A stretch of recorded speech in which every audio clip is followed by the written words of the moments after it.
जोधपुर की central jail में 170 दिन काटने के बाद आज उस इंसान को रिहाई मिली है। जी हाँ, मैं बात कर रही हूँ मिस्टर सोनम वांगचुक की, जिन्होंने हमारे देश को काफी इनोवेशंस दिए, लेकिन जब उन्होंने नेचर को बचाने की बात की तब उन्हें देशद्रोही का टैग लगा दिया गया था। जी हाँ, ये वही देशद्रोही साइंटिस्ट सोनम वांगचुक हैं, जिन्होंने लद्दाख में किसानों की पानी की समस्या को हल करने के लिए आर्टिफिशियल आइस टूपा का इनोवेशन किया है। ये वही देशद्रोही साइंटिस्ट हैं जिन्होंने लद्दाख के लिए 6 शेड्यूल की मांग की थी, भूखे प्यासे रहकर अनशन किया, जिसकी वजह से इनको जेल में डाल दिया जाता है। इनके ऊपर नेशनल सिक्योरिटी एक्ट लगाकर इन्हें आतंकवादी घोषित कर दिया जाता है और चाइनीज एजेंट का टैग लगाकर इन्हें देश के लिए खतरा बता दिया जाता है। सोनम वांगचुक ने भारतीय सेना के लिए सोलर हीटेड टेंट्स बनाए। ये टेंट्स खास तौर पर लद्दाख और सियाचिन जैसे अत्यधिक ठंड वाले इलाकों में तैनात सैनिकों के लिए बनाए गए थे। और यही देशद्रोही जेल में बैठकर forever positive about prison life experience पर बुक लिख रहे होते हैं।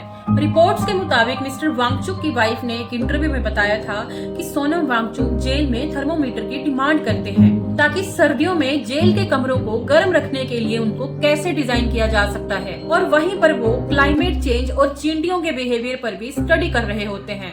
अकॉर्डिंग टू रिपोर्ट्स, उनकी वाइफ ने हैबियस कॉर्पस पिटीशन डाल रखी थी, जिसके अंतर्गत उस व्यक्ति को कोर्ट में पेश किया जाता है जिसे गैर कानूनी तरीके से जेल में डाला गया हो। 29 जनवरी 2026 को कोर्ट में सुनवाई में उनके वकील ने ये तर्क दिए कि उनकी गिरफ्तारी अनुचित है, क्योंकि उनके कार्य जैसे भूख हड़ताल और पद यात्रा शांतिपूर्ण विरोध प्रदर्शन थे, न कि राष्ट्रीय सुरक्षा को खतरा। उन्होंने कोई भी भड़काऊ बयान नहीं दिए थे, बल्कि उन्हें गलत तरीके से पेश किया गया था। 14 मार्च 2026 को केंद्र सरकार ने उनका NSA के अंतर्गत हुआ डिटेंशन समाप्त कर दिया है और इसके बाद उनको जोधपुर सेंट्रल जेल से 6 महीने के बाद रिहा किया गया।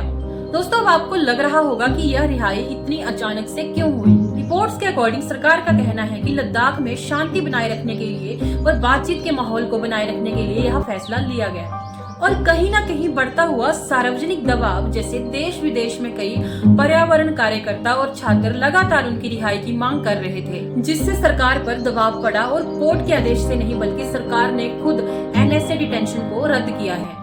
और फाइनली 170 दिन के बाद, लगभग 6 महीने के बाद जोधपुर सेंट्रल जेल से सोनम वांगचुक रिहा हो रहे हैं।